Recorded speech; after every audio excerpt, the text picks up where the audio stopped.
In this family, you no longer matter. My dad didn't shout it.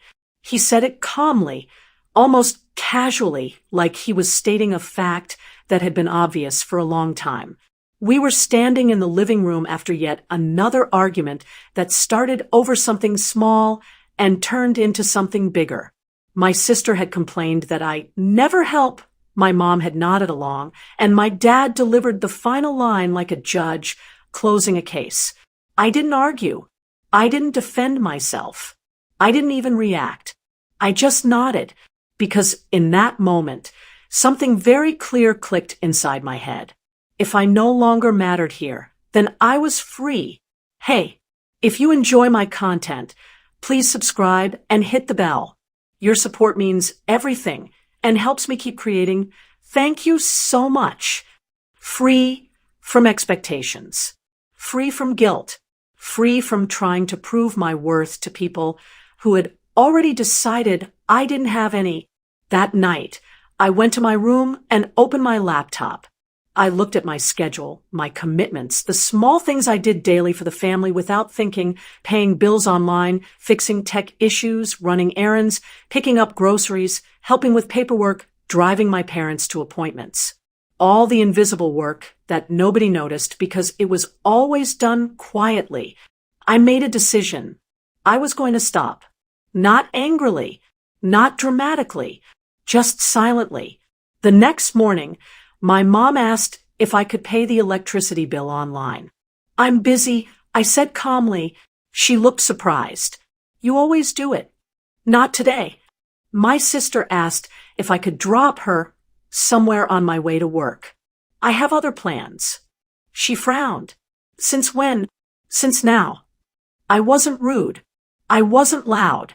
I wasn't disrespectful. I was simply unavailable. And for the first time, I redirected my time and attention to myself. I started staying late at work, focusing on projects I had been ignoring. I began going to the gym regularly. I enrolled in an online course I had postponed for months. I started spending weekends outside instead of at home fixing things for everyone. At first, they didn't notice. Then, slowly, things began to fall apart. The internet bill got cut because no one remembered to pay it. My dad struggled with some online paperwork he had never learned to do. My sister missed a meeting because she assumed I would give her a ride. Little inconveniences. But they added up. One evening, my mom said, slightly irritated, "Why are you acting like this lately?" Like what? I asked. Like you don't care. I looked at her calmly. I thought I didn't matter. She didn't respond. Because she remembered. They all did. And for the first time, they were experiencing what it felt like when I truly didn't matter. At first, they treated it like a phase. Something's gotten into you, my sister said one evening when I walked past her struggling with the Wi-Fi router. I shrugged. You'll figure it out. She stared at me like I had spoken a different language, because for years I had been the one who figured things out, without being asked twice, without being thanked, without being noticed. Now I was simply absent, not physically, functionally. My dad tried next. He walked into my room holding a stack of papers. I need these submitted online tonight. I'm working, I said without looking up.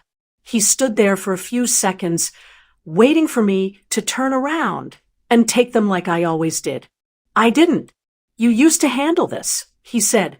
I used to matter, I replied calmly. He didn't say anything after that. He just left the room quietly. That was the moment I realized something important. They had never noticed how much I did.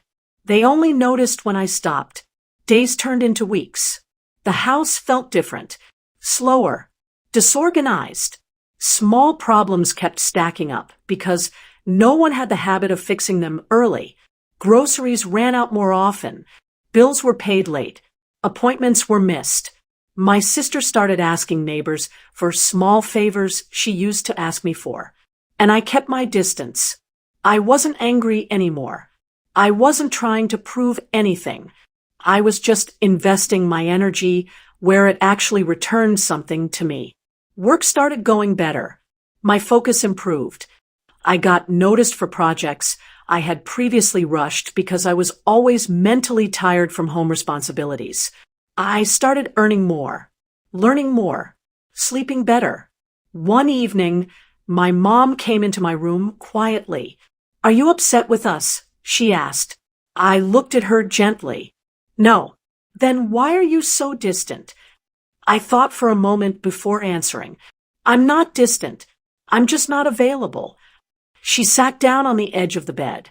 "We're family. You should be available."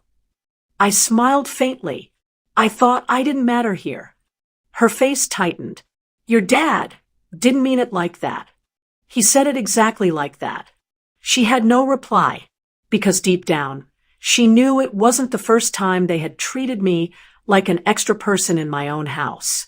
It was just the first time I had responded by withdrawing instead of trying harder. That night, I heard my parents arguing softly in their room. Not loudly, not dramatically, but the tone had changed. For the first time, they were discussing how much I used to do. Not because they missed me, because they missed the convenience. And that realization didn't hurt. It clarified everything. A few days later, my sister knocked on my door. "Can you help me with something?" she asked. "What is it?" She hesitated. "I need to submit some documents online." I paused. "I can show you how to do it." She frowned. "You can just do it. It'll take 2 minutes." "I don't do things for people who think I don't matter," I said calmly. "But I can teach you." She stared at me for a long time, then nodded reluctantly. That was the first time she ever learned to do something herself that she used to dump on me. And I realized something powerful. They had mistaken my helpfulness for obligation. They had mistaken my presence for permanence. They had mistaken my effort for weakness.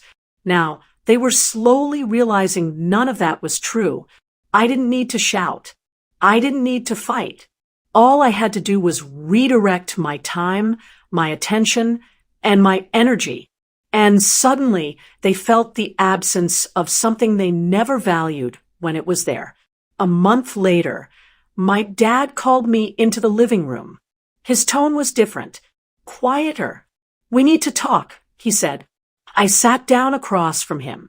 My mom and sister were already there, unusually silent. He cleared his throat. "That day, I shouldn't have said you don't matter." I didn't react. I just listened. "We didn't realize how much you were doing for all of us," my mom added softly. "We thought you were just around." I nodded. I was. That was the problem. They exchanged looks. My sister spoke next, reluctantly. "Things have been harder without you helping." I smiled slightly. "That's not because I stopped caring. It's because you never noticed I was carrying things quietly." The room felt heavy with understanding. "I'm not angry," I continued, "but I'm not going back to how it was. I'll help when I choose to, not because it's expected. I'll be present, not responsible for everything." They nodded slowly. That day, something shifted, not because they suddenly valued me, but because they finally understood what my absence felt like. And I learned something too. When someone tells you that you don't matter, sometimes the best response isn't to argue. It's to step back and let them feel exactly what that means.